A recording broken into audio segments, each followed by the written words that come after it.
that's really the biggest thing that I've taken away, and just kind of fundamentally shifting my mindset and my approach and my habits. So that's been a really big thing that I've focused on heavily this year, is just kind of changing all that, because I very easily could have just said, hey, woe is me, this is just a bad year, we're down on our luck, whatever. No, did not do that. Switched, again, one of the pillars to success. There's 7 of them in the book. One of them is positive mindset. So again, you can always choose to look at the negative, because no matter what it is, right? We live in the greatest time ever to be alive. Mm-hmm. Fundamentally, just look back 20 years ago, 50 years ago, 100 years ago. Think about everything we have now. So yes, I could complain that COVID hit and everything, but no, like, we still have internet. We can still communicate with everyone. We can still do all this stuff. We have all this great stuff. So again, just shifting things to being a little bit more grateful. At Active Life, we believe that the healthcare clinic of the future is the gym. Everybody starts with the best case scenario in mind. Never sell anything to anybody who is not in the market for what you have. The only reason we work out is to create the opportunity to recover. And the healthcare provider of the future is the coach. And this is why you guys need to get paid well, because what you're doing is really, really hard work.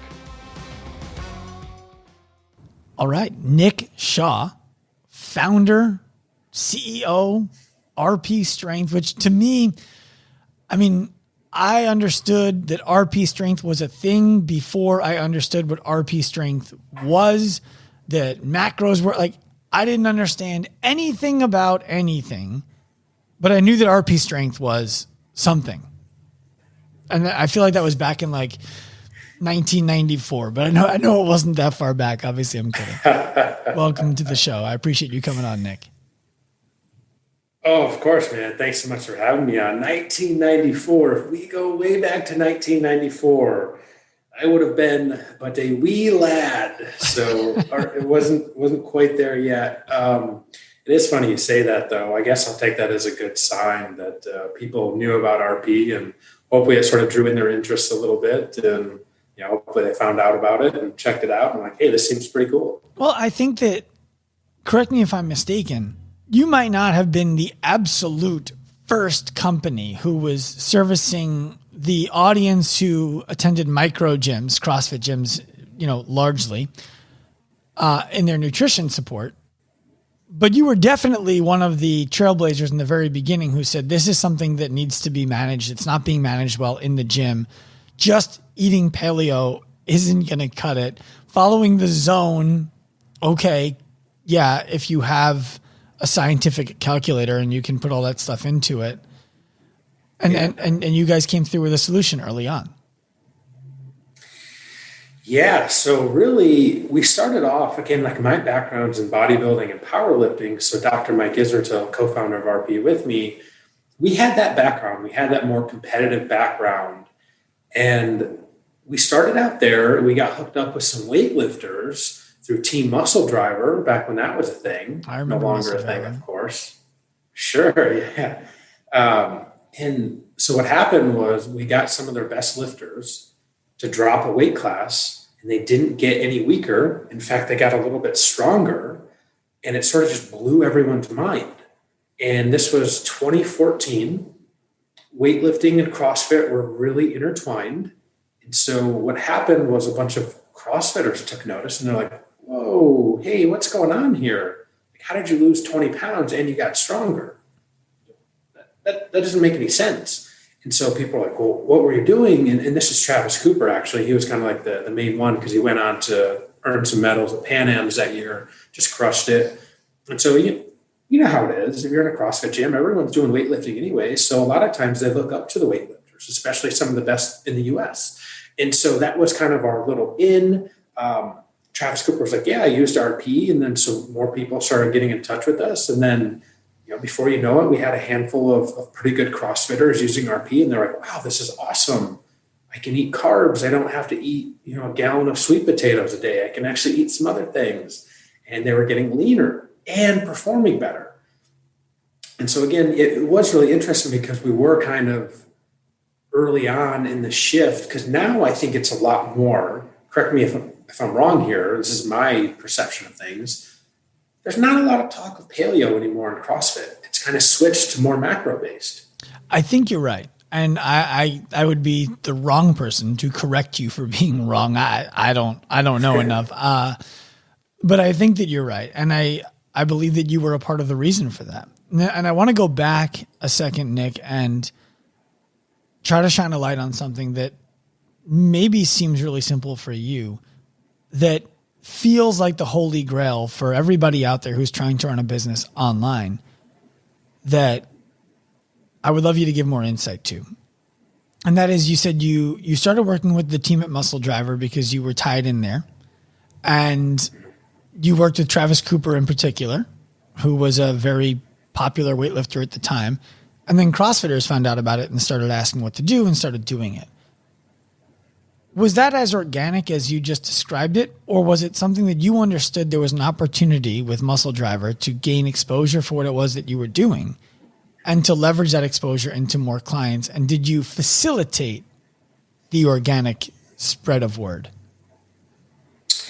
It's a little bit of both. It was a little bit of both for sure.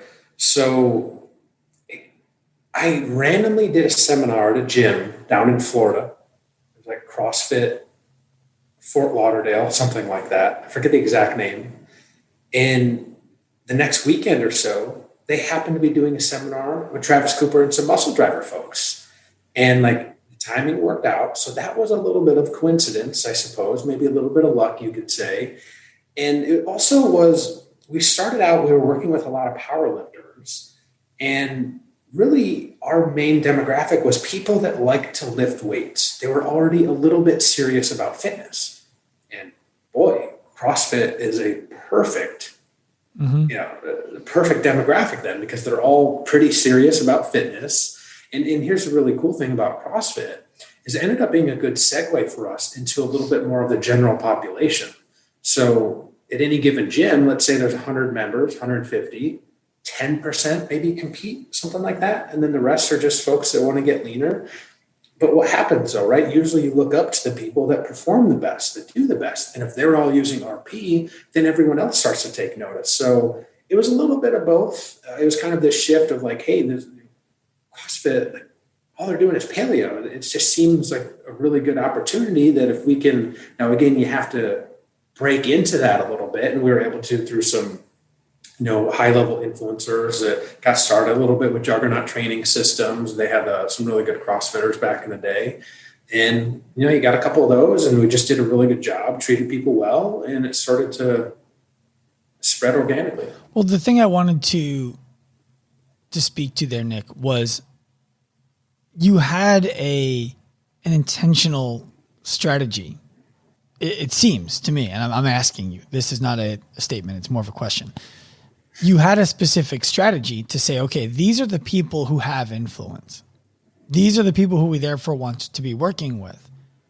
And then we want to be able to ask these people to help us by sharing their influence of the results that they're getting from us. Is that an appropriate representation of maybe why you would choose to work with a Muscle Driver, why you would choose to work with a Juggernaut, why you would be looking for the top 10% athletes in each gym? And I'm asking you that, Nick, because I know that there are a lot of people out there right now who are coaching in a gym or who are trying to do something online who think that, like, if I could just get Rich Froning to work with me, then everybody in the world would work with me. And I can tell you from experience, we've worked with Rich Froning. It doesn't necessarily lead to everybody in the world wanting to work with you. So there's more to it than that. And I don't want people just DM spamming influencers and saying, hey, I would love to help you. I can help you. And I would love your experience shined on that. Yeah, you nailed it. It seems that way. It kind of seems people like to attribute things to something that's so simple, when in reality, it's actually a lot more complex. It's not just one thing. It's always a combination of factors. So first and foremost, you have to start, do you have a good product? What you are offering, is it solid? Does it work? Is it evidence-based? If the answer is yes, you're starting from a good foundation. Number two, do you treat people well, right? Are you in it for the long term, not the short term? We're not here to sell people fads and gimmicks and quick fixes. That's not what we do. Some people might want to do that. It's very short-sighted, I think. Again, if you think long-term, you're going to treat people well, because why do we want to treat people well? We don't want someone to come to RP, have a really bad experience, and then they go tell people that, hey, RP sucks. Like, we don't want anything to do with them. It's just not good business. It's never going to work.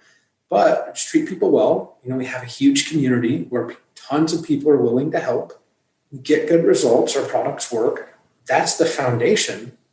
Then, you don't aim for the very top person right away. That almost never works out, right? Unless you're incredibly lucky and you happen to know somebody, right? We didn't stumble into Rich Froning. It took literally years of building the foundation before we had the social proof, the credibility, the reputation to finally, he was like, okay, I need to do something. Who should I turn to? Who does he ask? He asked Lindy Barber, who was on the team. And she goes, well, I've been working with RP for years. Like, they've always treated me well. They've always helped me out. Like, you need to look into them. And then I think somehow he was talking with Greg from Trifecta. And he was like, Greg, who should I have do my nutrition? And, we've always worked well with Greg and Trifecta. So what does Greg say? He says, dude, you have to use RP, of course. Like, why would you use anyone else? Mm-hmm. It's funny. Lindy is also who connected us with Rich. Mm-hmm. And what you're describing there is creating value through relationships. And I think that's the biggest part that I missed when I was early on, and that a lot of people probably miss if they're anything like I was, which is really confident in what they can do, overconfident, frankly, in what they could do when they're early in their career, and having some courage around ignorance, which is okay, which is valuable in fact, I think. And then forgetting to actually have relationships with people, which leads to other relationships with people, so that instead of it being a, hey, can I ask a favor of you, or a cold DM, you're just texting a friend and saying, hey, if any of your friends have any issues, you can always connect them to me, right? Yeah, of course. Great. It's a different game. So you've been around since 2014, Nick. It worked. What you were doing worked. It worked fairly early, from a business perspective and from the client experience perspective. And I'm curious how the landscape for you changed when it went from, I guess it's RP or paleo or maybe precision nutrition to it's RP, paleo, precision nutrition, or any one of 17,000 nutrition coaches on Instagram, including some reputable companies. Sure. There's a lot of good people out there for sure. It would be completely wrong of me to sit here and be like, RP's the only one. You can only use RP. It's ridiculous. There are tons of good people out there. That doesn't mean, though, that you don't want everyone to use it, and that's okay. No. Well, so here's the thing. Of course, I fundamentally truly believe that everyone should use RP, but I understand if people go somewhere else, as long as they're credible and evidence-based, it's okay. Mm-hmm. As long as you're not being duped by someone that doesn't have the credentials, doesn't really know what they're talking about. On the flip side of that, it's really hard as a consumer to tell the difference. Mm-hmm. Really hard. Because you see so-and-so that has a six-pack abs, and you're like, I happen to want six-pack abs. I'm going to talk with this person. And, here's the thing. They probably have six-pack abs. I'm generalizing here, of course. They don't really know why they have six.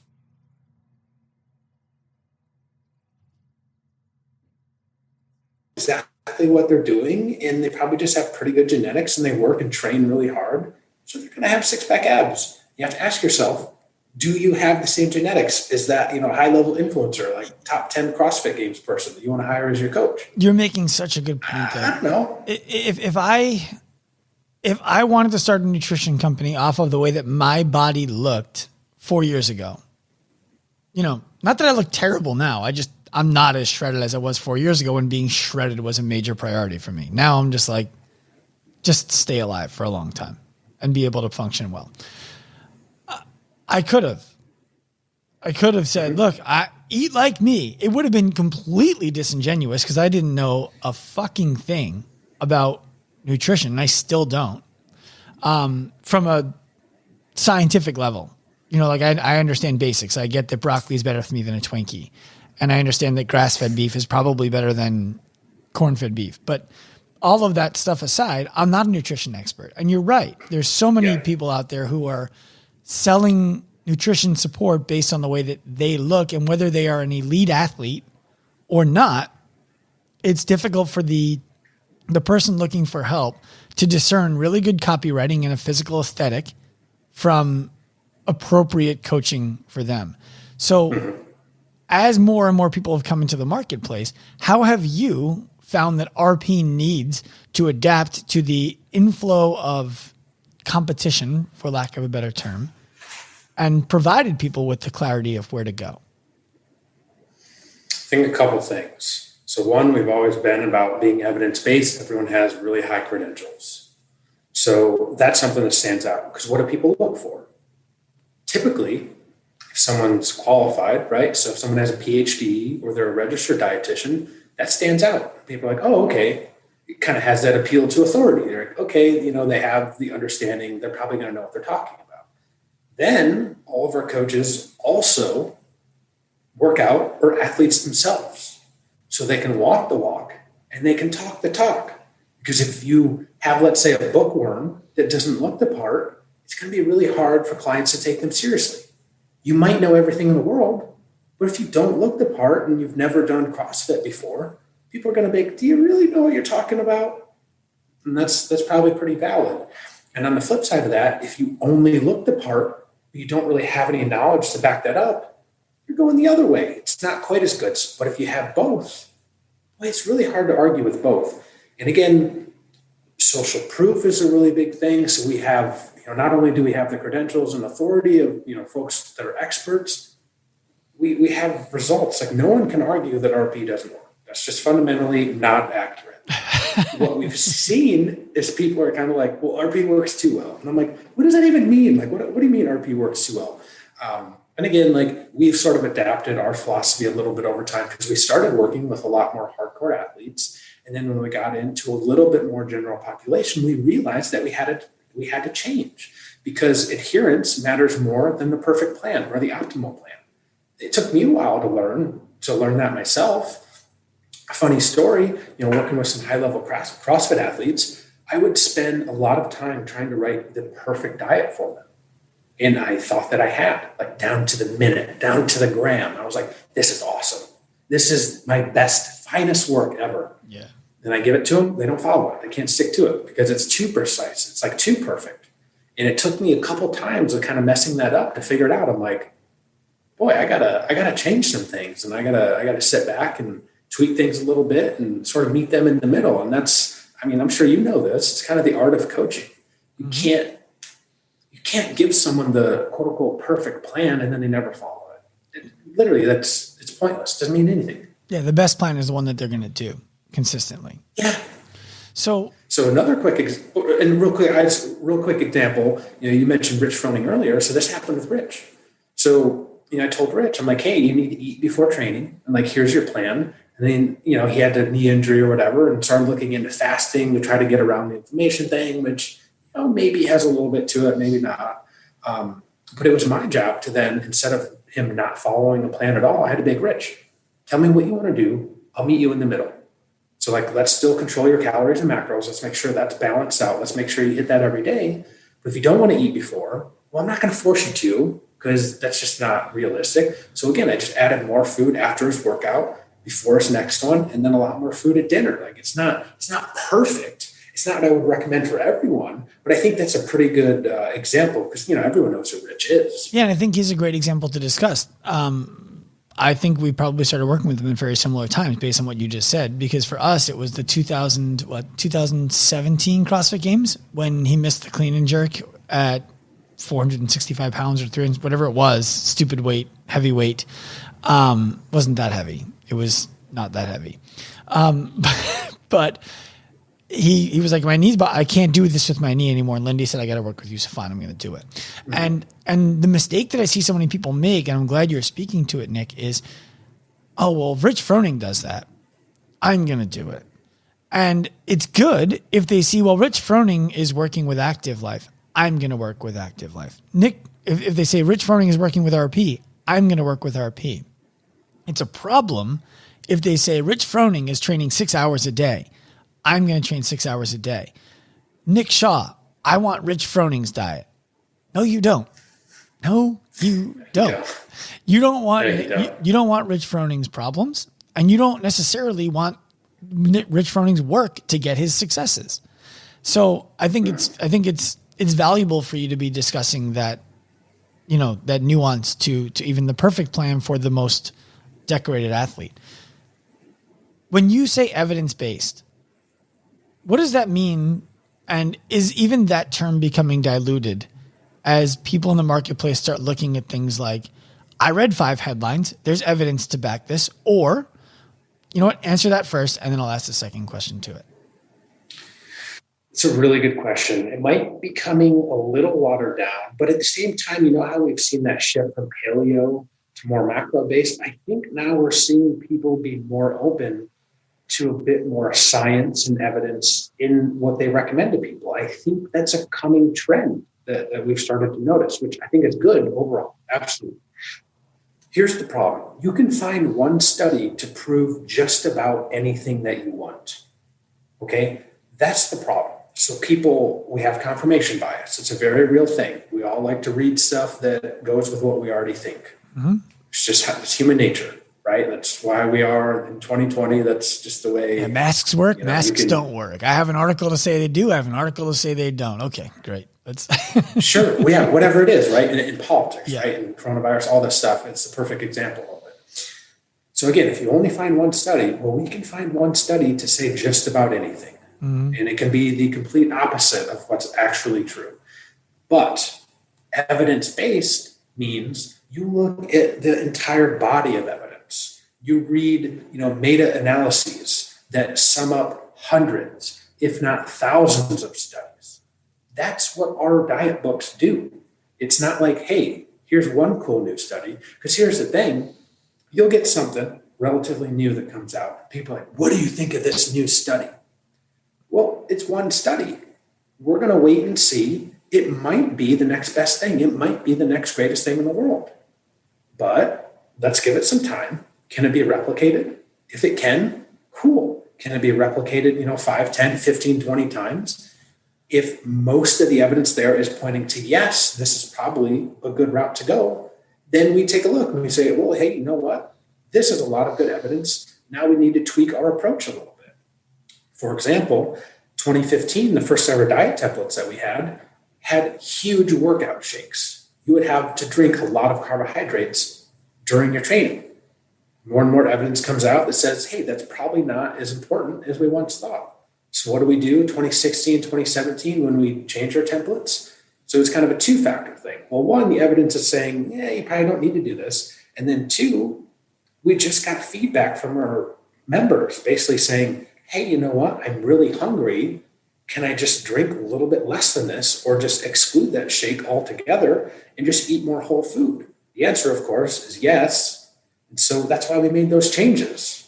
Well, and I think you preempted an answer to one of my questions, which is how have you changed with the times? Because I think that all that anybody can expect or ask or want from a coach who they're working with, a company who they're paying, any of those iterations, is for that company, that coach, to give them what they believe to be the best information in that moment. And at that time, yeah. Yes. And to be honest, perhaps 2 days later, hey, what I told you 2 days ago, I actually think there's a better way now. And we're going to change it. And I love that. So here's something really interesting now that we see with the app. The app runs a little bit different than our templates did. So what do we see? We see the old school people that have been using the templates for 3, 4, 5 years. They don't want to change, even if it's better. Mm-hmm. Right? So it's like using a paper map with the old diet templates, and they fundamentally work. They work very well. and they're very proven. But like now you have GPS with the RP Diet Coach app. You have GPS for dieting in your hand. Yes, it's different. It is different than the templates. It is supposed to be different. We've gotten, thousands of comments in our Facebook group that has 100,000 people in it. We've seen all the things that people didn't like about the templates. We changed it. We fixed it. We improved. Here's the cool thing about software development. You can iterate, you can change, you can update all the time. Every few months? Yes, of course. So a real quick example, we were able to pull a bunch of data from our app and look at a group of like 10,000 successfully completed diets where people reach their goals. We have a data scientist sort through that. What are the common themes that these people did correct? We pull some of that data. Again, it just gives like a high level overview, like, hey, people that are more successful diet for 9 weeks at a little under 1% per week or something like that. So what do we do in our last update? Well, now when people are choosing their goals, we give them that option. It's like, hey, this is what we recommend. We're kind of like nudging people that way. And they can choose that if they want, or they can also do their own custom goals. But like, that's the beauty of something like an app. It's basically like a living, breathing organism. You have to always be updating it and improving it, but you also get sort of real-time feedback, which is awesome. You would never get that from templates. No, for sure not. And Nick, one of the things I want to discuss with you is something I discussed with Dr. Amy West, who was recently on the podcast. She's a medical doctor at Northwell Health, which is a big hospital system in the Northeast. The problem that medical doctors face is commercials. One of the problems they face, commercials that say, hey, ask your doctor about AstraZeneca. For example, like the doctor doesn't know to prescribe AstraZeneca if that's what you need. Of course the doctor knows. Those commercials are even illegal in places like Europe. So the question I have for you is, a documentary like Game Changers comes out. The fad of keto starts rolling through. I imagine there's efficacy to all of that for the right person at the right time in the right place. I also imagine that your team is inundated with questions from clients who are either already getting successful returns or who are considering working with you because they want somebody to guide them on their keto journey, whether that is or is not what they should be doing. How do you handle those difficult conversations when somebody wants something or believes they want something because they're looking at the outcome and foregoing the process to achieve it? Yeah, it is tough. If someone wants to be vegan, it doesn't matter. We can program around that. It's not that much harder. It just makes, if you're cutting and macros are being reduced, it makes it a little bit trickier because you typically don't have as many lean protein sources to choose from. So it just makes the math a little bit more complicated because your lean protein sources now have more fats or carbs. So the vegan thing's not really an issue. Keto would probably be a bigger issue. It's totally fine if you're a general population person who wants to lose 50 pounds because you're well overweight. Cool. It makes sense. It might be a little bit more satiated for you to have more protein and more fats and lower carbs. Cool. I don't have an issue with that. The issue probably sets in if you have people that have more performance goals. And they're like, oh, I want to do low carb. And you're like, my buddy, Dr. Mike, had a good analogy. And he said, going low carb and having performance goals is kind of like having a really nice car and then taking your lawnmower engine and putting it in that nice car. You might go a little bit, but it's like you'd be kind of cruising along like 5 or 10 miles an hour when you want to be going, 100 miles an hour. So that's the difference. So that is where we would sit down with people and we just say, okay, what are your goals? Do you care about performance? If so, don't do low carb. If you don't really care and you only care more about weight loss, now you have more flexibility. Now you have more freedom to play around with the macros. So again, it's dependent on each person, and part of RP, so like if you go read the RP Diet 2.0 book, the whole idea around that is to lay out that pyramid that has, here's adherence and here's, the most important parts at the bottom, and you work your way up. So if you know that, if you have the education and knowledge around it, you can probably tweak things a little bit yourself. You know that, hey, protein's important, but if I don't care about performance, if I do a little bit more fats or carbs, it's not really a huge deal. So hopefully education helps with people, but yeah, it is frustrating when people People love, again, it goes back to that simple mentality. People love that. They'll love to watch a movie, documentary on Netflix that's an hour long, 90 minutes, whatever. And now they kind of think that they know everything. And you're like, well, we actually have people that have been studying this for like 10, 15 years. Now, what do you think is better, the documentary that you watch for an hour, or the people that have been in school for 10 plus years studying this? It's like, well, it's the way that let's maybe give this. It's the way that documentaries are able to make things look as though everybody who studies anything agrees with them. And that leads me to my next question, which is about education. And I think documentaries are a great place to start learning things. It's great. I learned that there. Let me go look into that deeper. If you really want to take documentaries on their face value, I think you're making a mistake. If you watch something like Game Changers and you say, okay, I want to look into these people who made these statements. I want to see what they've talked about in the past. I want to look into the studies that they're discussing and see if these studies actually have some bias. Or I want to look into studies that say the opposite and just look for the contrarian point of view. Then make your decisions. That's where I think that documentaries like that can be really valuable.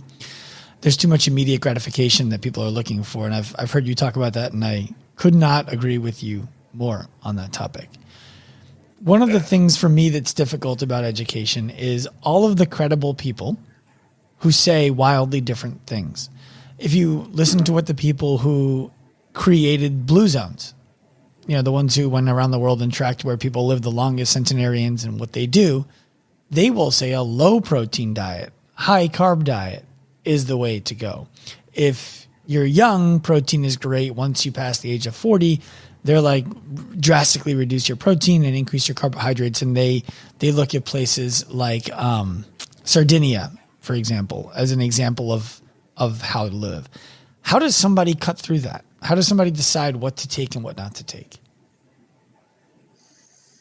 It's tough. So real quick, when you're talking about someone watching a documentary, we can't expect those people that have no formal education or training to then go seek out that information, because what's going to happen, they probably fall victim to the confirmation bias. And they say, well, hey, I saw that movie Game Changers. Veganism seems really cool. And they go type into Google, why is veganism awesome? Or why should I be a vegan? Right. What happens? They get inundated with like 50 articles saying veganism is the perfect, must be for everyone. Like, vegan is awesome. Any other way is stupid. You're like, okay. And then I don't think it's super. Some people will go out there and they'll do that and they'll look for evidence on both sides. But man, that's really hard. I find myself having a hard time with that. Yeah. So like when I wrote my book, I had to be like, okay, am I getting a little bit too caught up in this? And I would go try to read some books that had kind of the opposite approach. And I'd be like, okay, well, now I have a little bit more, inkling if this is right or whatever. It's tough though. And to expect everyone to do that, boy, with today's social media and stuff, that's really hard. Social media is hard enough. I got my blood work done recently to change my life insurance policy. And all my numbers fell into normal range. And I immediately texted Dr. Gabrielle Lyon. I don't know if you know Gabrielle or not, but she's a phenomenal medical doctor who does things in a very unique way. And I trust her with my health. And I said to her, I'm like, look at this crap. Like first of all, my numbers are in the normal range. I'm like, but I don't want to be normal. I'm not looking to be like, yeah, based on the American population and what we believe is safe and healthy, you're in it. Because it doesn't seem to be going well for the average person in the average country right now from a health perspective. But then I looked at, okay, my cholesterol. And my cholesterol is like 225 with 68 as my HDL. And it says if you'd like to be able to increase your HDL, the following are ways that you can do it. Exercise, cessation of smoking. I don't remember what all of them were, but the one that stood out the most to me was reduce the amount of fat in your diet. And to me, I'm like, that's not how this works. I don't know a lot about nutrition, but I do know that that's not how that works. And that's coming from the government. Do you want to trust the government? I don't know. Sometimes they do things right. Sometimes they don't. I don't know. I'm not going to get into that one too much. Did it say reduce fat overall? Or was it talking about specifically saturated fat? I'm going to pull it up for you right now, and I'm going to tell you exactly what it said. But it definitely did not say saturated fat. That much I know. Let's see. Yeah, that is interesting. Well, it's crazy because I'm just like, I know that's all right. Yeah. High density lipoproteins facilitate the transport of lipids, parentheses, fats, to bodily tissues. HDL removes excess cholesterol from arteries, inhibiting the formation of atherosclerotic lesions. HDL can be increased by regular exercise, weight loss, smoking cessation, and reduction of fat intake. That's what it said on my form from New York Life, with my blood work, my lab report from Clinical Reference Laboratory. I mean, to me, like, that's the information that people have. And I have a sister-in-law who's about to graduate PA school. I've had her on the podcast before. And I talked to her about nutrition, and it's interesting because I think she's really smart. I think she's really capable. And I don't think that they get enough nutrition education in school, and she would agree. Yeah. Yeah, it is tough. So Dr. Spencer Nadolsky we work with him at RP. He would probably say there is some evidence to that. He would probably say, in general, you probably want to reduce your saturated fat a little bit. And there's like a big argument out there because you have all the keto and carnivore people that are like, no, you can eat whatever you want. Okay, that's probably not entirely accurate. But again, if you go back to looking at the entire body of evidence, if you eat more healthy fats, so that's where there's probably some confusion. It's probably like the type. So if you're eating things like olive oil and nuts and avocados and a little bit of, the grass-fed beef and butter that you talked about earlier, like those are all good things.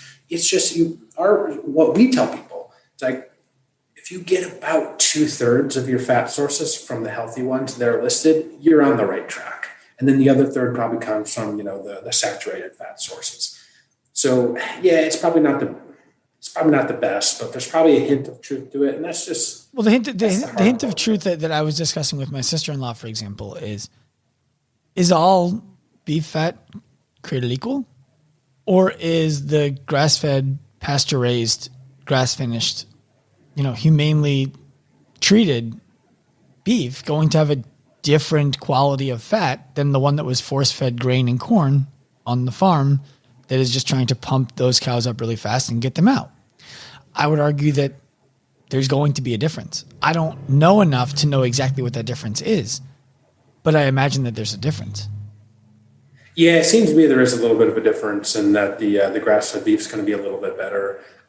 Then it kind of just comes down to the price trade-off, and not everyone can afford all that stuff. So it's like you kind of just want to hit people with the basics and be like, hey, eat these things for the most part, because yeah, it might be ideal if everyone could do that, but sometimes it's not just feasible for everyone. So again, if you just arm people with the basics, they understand those fundamentals, it's a really good start. But yeah, we just kind of say those things are great, but also most of your fat intake should be from nuts, avocado, things like olive oils. That should kind of be the main source. And then when you sprinkle in some of the other ones, totally fine. Yeah, that is a rabbit hole that we could go down for a long time. Why can't people afford to eat healthier choices? And I don't want to go down it with you because I don't want to, turn this into how could the government do a better job subsidizing grass and organic food than corn and GMOs? That's not the conversation for right now. I want to get to your book. You wrote Fit for Success at what feels like the appropriate time in your career to me, and there isn't ever an appropriate time, but what I mean by that is you have the credibility, you've had the success that people think that they want, and you've had the peaks and the valleys that come with it, and they're reflected on the cover of your book, which I think is really cool. One of the things I talk about a lot is false peaks. The idea of when we make this much, we'll be good. Okay, now that we're making that much, we have these problems. When we start working with this athlete, everything will work. Okay, now we're working with this athlete, and these are the problems that come with it. They're all false peaks. What I would love to hear from you is, why did you decide to write Fit for Success now? What brought it about now? Because it's totally different than all the diet books that you guys have put out at RP. Yeah, so a couple of reasons. So one, I've just had pretty tough 2020. My wife was diagnosed with breast cancer earlier in the year. This was before COVID hit, before the pandemic hit. So that happened. Then you throw on COVID, the pandemic, all that on top of it. So it's been a really interesting year.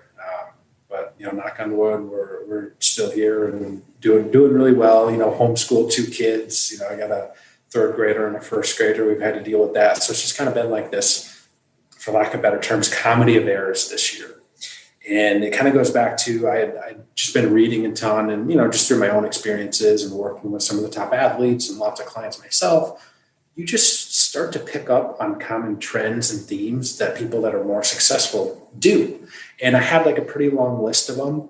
And then this year hit and I really, truly, fundamentally had to put them all into practice. It's one thing to talk about it, right? You can talk about it. I can talk about it all day long. But until you like really, truly put every single one of them into practice, it skews things a little bit and it kind of shapes your perception of things. And so I was stuck at home for literally months. We couldn't go anywhere or do anything because of COVID. And I was like, I sat down one morning and I wrote out a little pyramid and I'm like, I think this could be cool because we can talk all day long at RP about diet and training and recovery. Those are all great things, but it seemed like we were missing a little bit of this like mindset piece, which is, I think, really important that a lot of people want. I mean, everyone wants to talk about mindset and, how do you become successful? So I just saw it as like this next step that RP could take. And it's great to help people with their fitness goals, but let's take a little step outside of fitness now. Let's try to help people overcome adversity, overcome obstacles, if it's health, if it's, overcoming disease or whatever, if it's, business things. Because the cool thing that I started to notice was if you want to be successful in business or in sports or in CrossFit or overcoming something like cancer, the same principles apply. Mm-hmm. Like they're common, almost universal principles.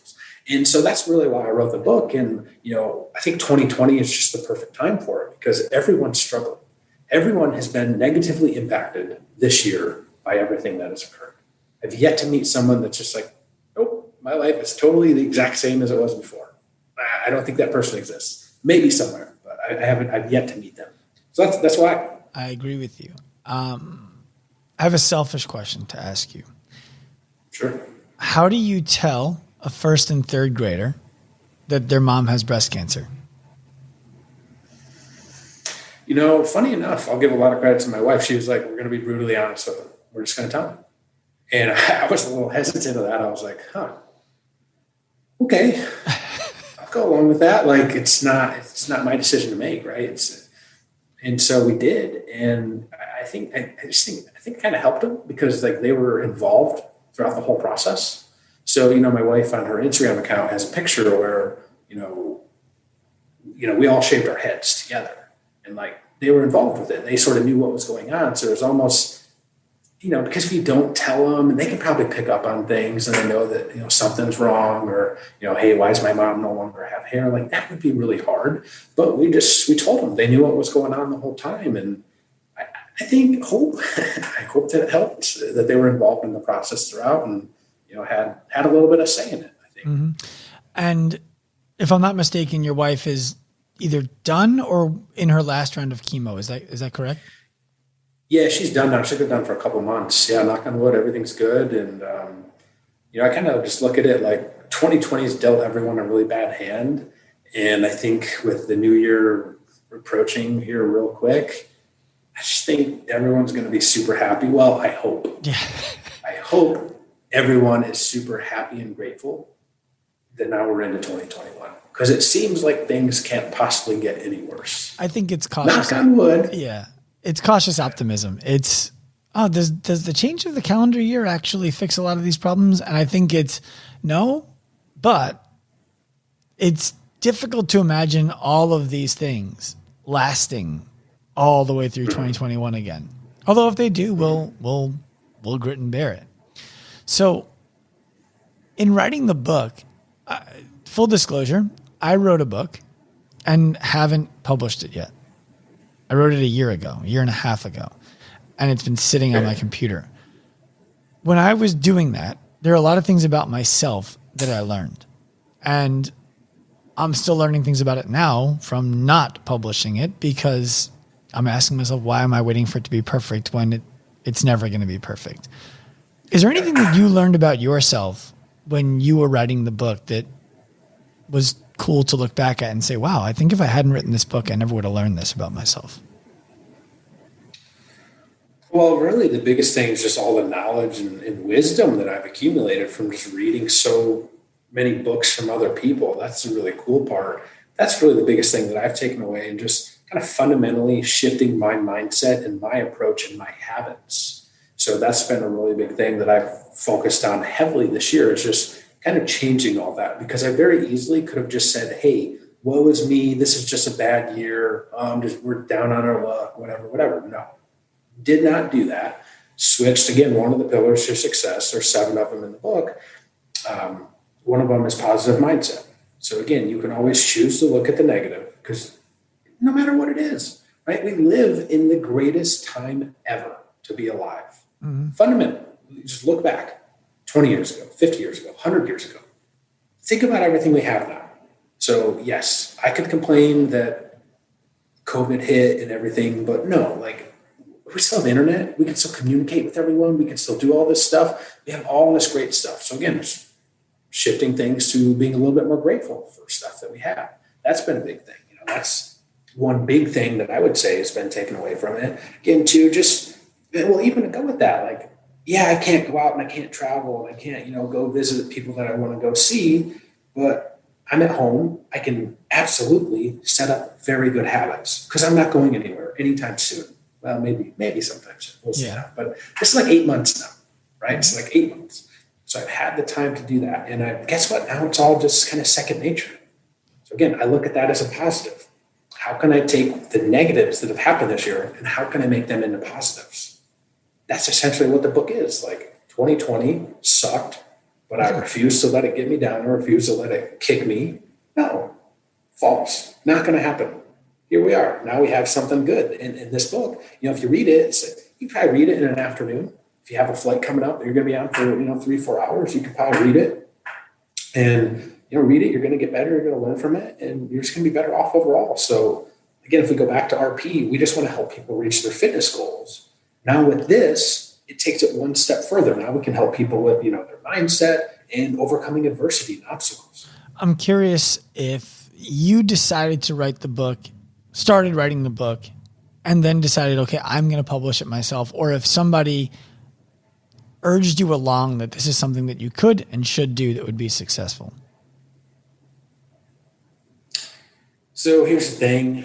I could have probably went like a more traditional publisher, but it's just such a long process. Mm-hmm. And in my head, I said, this is a really good thing to get out in 2020. I really want to make sure it gets out before the end of the year when everyone's been impacted by it. I don't want to wait and have it come out at the end of 2021. And that probably would have been the case with a traditional publisher.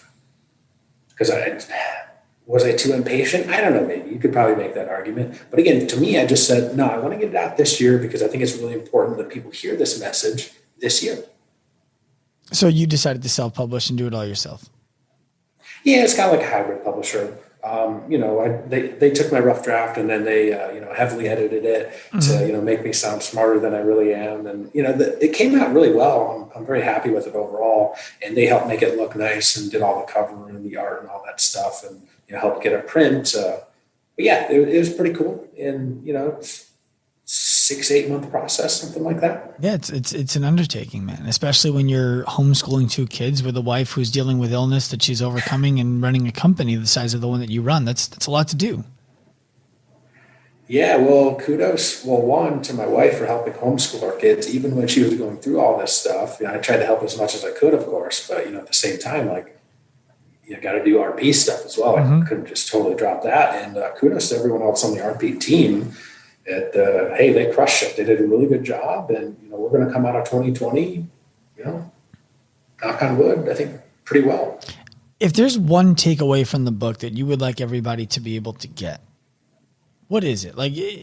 Give them you don't even have to read the book. This is what you should do, and we talked about it in the book. This is how you should think, and we talk about it in the book. And then if they want to read the rest of the book, they can. But what is the immediate gratification, if you will, that they would get from completing the book? Let's just matrix it into the back of their head. What's different about them? Two things, probably my two favorite parts of the book. One, internal locus of control. A lot of people have never heard that phrase before, but they know what it means. Internal locus of control, you focus more on the things that you have control over. For example, we can't control the government regulations or whatever because of COVID. We can't control that. What can we control? We can control what we do at home. We can control whether we're positive or negative around our kids. We can control whether or not we continue working out, or if we get into more, self-destructive habits. We can control all of those things. External factors, if we can't control them, why should we stress out about them? It just doesn't lead to anywhere good. Just kind of got to let it go. But you can always control how you respond to stuff. That's really probably the number one biggest takeaway. Number two, you have to think with a more long-term mindset. Everyone wants things right now. Is that unique to be like, no, I want instant results right now? Are you unique for saying that? No. Every single person in the entire world says that. The difference that successful people do is they have the ability to have a longer term time horizon, right? They think long term. Goes back to what we were talking about at the beginning. Yeah, everyone wants to work with the greatest athletes in the world. Cool. Everyone does. Well, how are you going to do that now? Again, you have to think long term. So maybe you start working now towards it, and you start working with clients or friends and family, and you start getting those results, and you start building up your resume. So 3 months from now, 6 months from now, a year from now, you have more credibility. Now, maybe you reach out to a decently high influencer, and maybe you work with them. Then even longer term, maybe then eventually you work your way up the ladder and you get to work with those very top people. But it's it just doesn't work like that. You don't just go out there with sort of no reputation and go, hey, number one athlete in the world, let me help you. They're going to be like, no, who are you? Go away. I look at that a lot like MMA or boxing, and the idea of you just took your first class, or you got your first belt, or you whatever. You feel like you finally have some clout. The promotions don't immediately throw you into a title fight because you would die. Mm-hmm. And I remember in 2011, I was getting my CrossFit level 1, and I was a licensed chiropractor. I'd already been a personal trainer for 6 years. If you asked me, I was the smartest guy in the room. There was nothing I could learn from that seminar. And I approached E.C. Sinkowski. I don't know if you know E.C. or not, but she was one of the presenters. Mm-hmm. And I said, hey, I want to help CrossFitters not get hurt. I want to help CrossFit coaches learn how to keep people from getting hurt. And I would love to do that in partnership in some way with CrossFit. How do we start working on that? And she's like, just go start doing that. Just go start doing that. CrossFit's not going to talk to you. We already have a guy. His name is Kelly Starrett. And that was what was going on at the time. And now, at the time, it kind of pissed me off. What do you mean? I'm just as good as Kelly Starrett. And truth be told, I wasn't. And now being friends with Kelly, I'm like, wow, this guy has been on a level that I didn't even understand until recently. And had CrossFit said, yeah, you know what, let's partner with you, I would have been a catastrophic failure who everyone would have known about, instead of a guy who was filming videos into the light on an iPhone that no one watched. They would have just been, now everybody's watching your shit. And I say shit in the most derogatory way. You know what I mean? And it's the same when it comes to improving yourself in losing weight, getting the physique you want. You're not ready for the title fight yet. And I think that you speak to that really well. Got to build up to it, of course. Yeah, you have to think more long term. I mean, that's huge. Of course, everyone wants everything now, but again, you have to have that delayed gratification if you can do that. Because again, that's the thing, right? So successful people, they just get a little bit better every day. And a lot of times it feels like they're not even doing anything, but they keep going. They keep going. And the unsuccessful people, they'll start on that same track. If you take two people at the exact same time doing the same exact things, the successful person will keep going, after a month, after 3 months, after 6 months, and it keeps compounding. Whereas that unsuccessful person will get pissed off that they don't have those immediate results, and they'll fall off after a month, maybe 3 months, maybe 6 months, maybe a year. They'll quit eventually, though. Successful people, they just keep rising. And people think that it's this just huge, spike like that, and it might be in time, but it just keeps growing gradually. And there might be some spikes in there, like you said, but they're those false peaks, and they'll probably come back down a little bit. Yeah. You got to keep going. And that is how it works. Well, and it's the same with what you just spoke to in terms of the line graph of success is, what I think it's really hard to, it's easy. Let me start back. I think it feels almost like, easy for Nick Shaw to say that. He owns RP Strength and they're really successful. Yeah, Sean, easy for you to say that. You own Active Life and you guys have been really successful. But what about me? I'm at home making ends meet month to month, and you're telling me it's okay to have a down month, a down quarter, that's just a part of the process and I need to keep at it?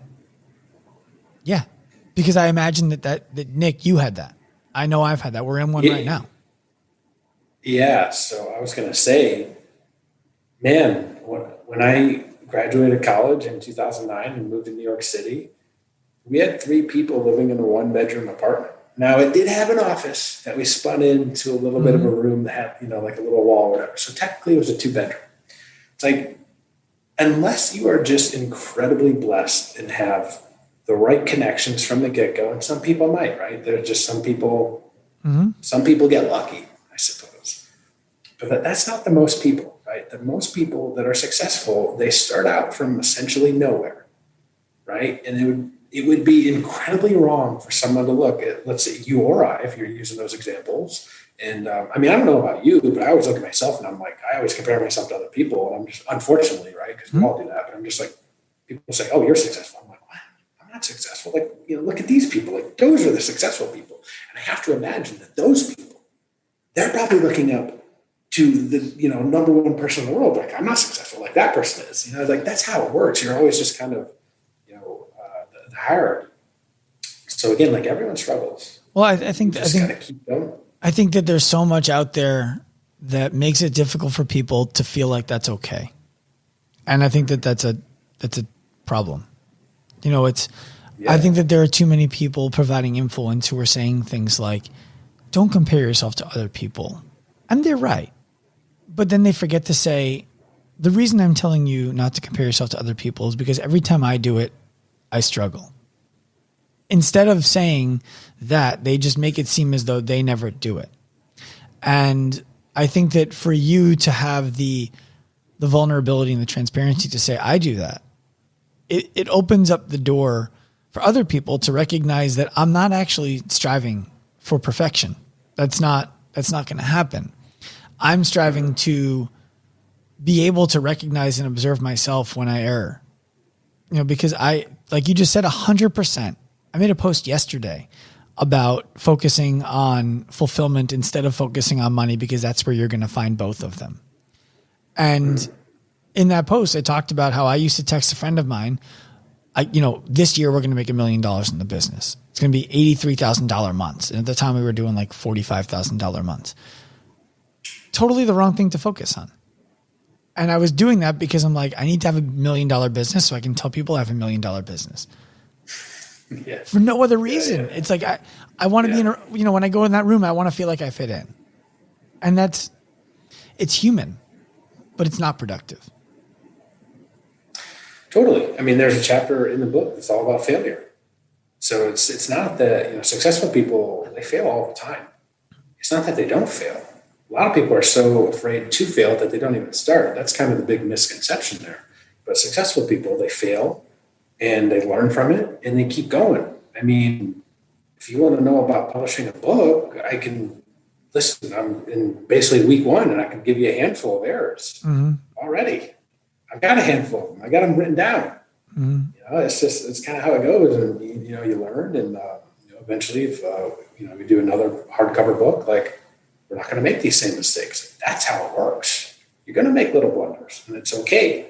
And I'm saying this out loud because I'm basically saying it as a reminder to myself, because I need to hear these things too. It's funny. I just finished the audiobook recording, and which one, that's really hard to do, man. Like, if you ever go down that road, it's really hard to do, to read out loud your own book and stuff. It's really funny. I can't watch. I listen to all my own podcasts, and I'm like, oh, you sound like such a schmuck. But so yeah. But like two, I was like catching myself. I'm like, you need to read back through this yourself, man. And again, it's like it's just always striving to get a little bit better. Mm-hmm. It's not perfect, but always just a little bit better. That's what I love. That's what drew me into fitness in the first place, 15 years ago or whatever. I just love that approach. You keep working hard, you keep getting a little bit better. If you do fall, all right, you fall, you pick yourself back up and you just keep going. You have that long-term mindset, and you know that, well, I'm not going to be immediately the greatest person in the world or the greatest trainer in the world overnight. But 5-10 years from now, if I keep working out it little by little, I'm going to be a lot better off. And that's it. So, Nick, can people find Fit for Success? That's the book title, by the way, in case you guys didn't hear me say that earlier. Can they find that anywhere that they buy? That they're buying books right now? Can they find it on Amazon? Can they find it? Where do they got to go? Amazon, yep. So Amazon would be the best spot to find it. Just type in Fit for Success. It should pop up. Check it out. Fucking Bezos. Guy figured it out. Back to selling books. Yeah, man. It's Amazon. They're doing something right. They've had a good 2020. Yeah. Nick, is there anything that I neglected to ask you about that you think would be valuable for our audience to hear from you? I think we covered a lot of the main points, and I just thank you for having me on. It's my pleasure. All right. Where can people find you personally? On Instagram, probably the best spot. Follow RP at RP Strengths if you're not already doing it. Definitely check that out. Myself personally, at nick.shaw.rp. All right. Nick, I appreciate your time. I appreciate your intention. And I appreciate the value that you shared with our listeners today. Thank you so much.